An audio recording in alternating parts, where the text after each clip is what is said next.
नगर निगम के द्वारा 100 फीट की रोड चौड़ीकरण में आ रहा है। करीब 40 से अधिक अवैध अतिक्रमण को हटाने का काम किया गया। वहीं जिसको लेकर रहवासियों में आक्रोश जाहिर करते हुए कहा कि टीएनसी से वैधता प्राप्त मकान दुकानों को हटाया गया है। एक दिन पहले ही नोटिस थमा और दूसरे दिन कार्रवाई कर दी गई। दरअसल इंदौर के बिजलपुर ग्राम में 100 फीट रोड को चौड़ीकरण का निर्माण किया जा रहा है, जो कि अब रोड से लेकर शिवालय टाउनशिप तक जा रहा है। इसके बीच में जैस्मीन पार्क, हैदरी ब्लॉक, मसाकीन कॉलोनियों के साथ ही बाकी पूरी रोड पर दुकानें हैं, जो कि पूरी तरह से कमर्शियल है। रहवासियों का कहना है कि 40 तो केवल बताई जा रही, करीबन 200 से ज्यादा निर्माण को हटाया जा रहा है, जिसमें करोड़ों रुपए के निर्माण के मकान भी शामिल हैं। शनिवार को रहवासियों को नोटिस दिया गया और उसके बाद में आज सोमवार को अचानक से कार्रवाई की गई। वहीं अधिकारियों का कहना है कि समय के अनुसार और नियमों के अनुरूप यह कार्रवाई की जा रही है। इस 100 फीट रोड में इन कॉलोनियों से होते हुए करीबन 1.5 से 2 किलोमीटर का निर्माण होगा।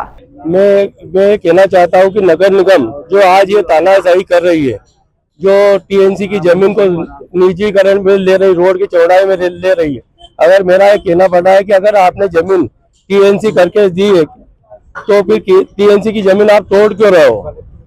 पहले इनसे अगर 100 फीट रोड पहला चौड़ा है तो फिर इनको टीएनसी देना ही नहीं थी। ये जो रोड बनाया जा रहा है कहाँ से कहाँ पे कनेक्ट करेगा? ये हेवी रोड से या शिवालय तक, मसाकिन और शिवालय तक जाएगा। कितने फीट का रोड है? ये 100 फीट का रोड है। कितने किलोमीटर का एरिया है? ये 2 किलोमीटर का। मेरा नाम महेंद्र पप्पू पटवारी। भैया इसको कार्रवाई नहीं बोलते, इसको तानाशाही बोलते हैं। कार्रवाई होती तो ये नोटिस देते 10-20 दिन पहले, फिर उनको टाइम देते। ये तो एक दिन का छोड़ा है नोटिस, एक दिन का टाइम दिया है, तो एक दिन वो भी संडे का, जिस दिन कोर्ट बंद रहता है, इसके अलावा टाइम ही नहीं दिया। सबसे बड़ा सवाल ये है कि लगातार यहाँ पे रोड का काम चल रहा था, तो क्या उसके बाद लोग सतर्क नहीं हुए कि हमारा जो है ये टूटेगा? जैसे कई लोगों ने जो है स्वेच्छा से अपने, हमने भी बोला इनको स्वेच्छा से, हम भी तोड़ रहे हैं ना, हमको दिक्कत नहीं है कुछ भी, पर ये टाइम तो देना चाहिए। आपको बोलेंगे कि एक दिन में बच्चा पैदा करोगे क्या? हो सकता है क्या? ऐसे टाइम दे, हर चीज का टाइम रहता है सर। उसमें कम से कम 15 से 20 दिन लगते हैं उसमें हटाने।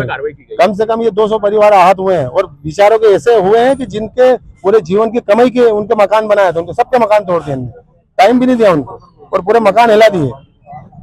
मतलब आप स्वेच्छा से तोड़ोगे तो कैसे अपने हिसाब से तोड़ोगे, और जब नगर निगम तोड़ती है तो पूरा पोकलेन जब पूरे मकान को धसा देता है। एक बात ये भी सामने आ रही है कि कई जो अतिक्रमण की कार्रवाई की गई है, कई लोगों के पास टीएनसीबी थी और टीएनसीबी के बाद में सभी टीएनसीबी के हिसाब से दुकान बनाई है और उसके बाद अतिक्रमण किया जो टीएनसी विभाग देता है ना, टीएनसी वही देता है, तो वही देता है। जब तुमने दिया तो तुम्हें 100 फीट छोड़ के टीएनसी देना थी उनकी।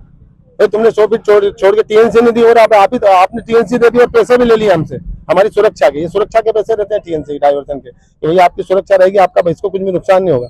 अब इन्हें कर दिया और इन्हें कर दिया।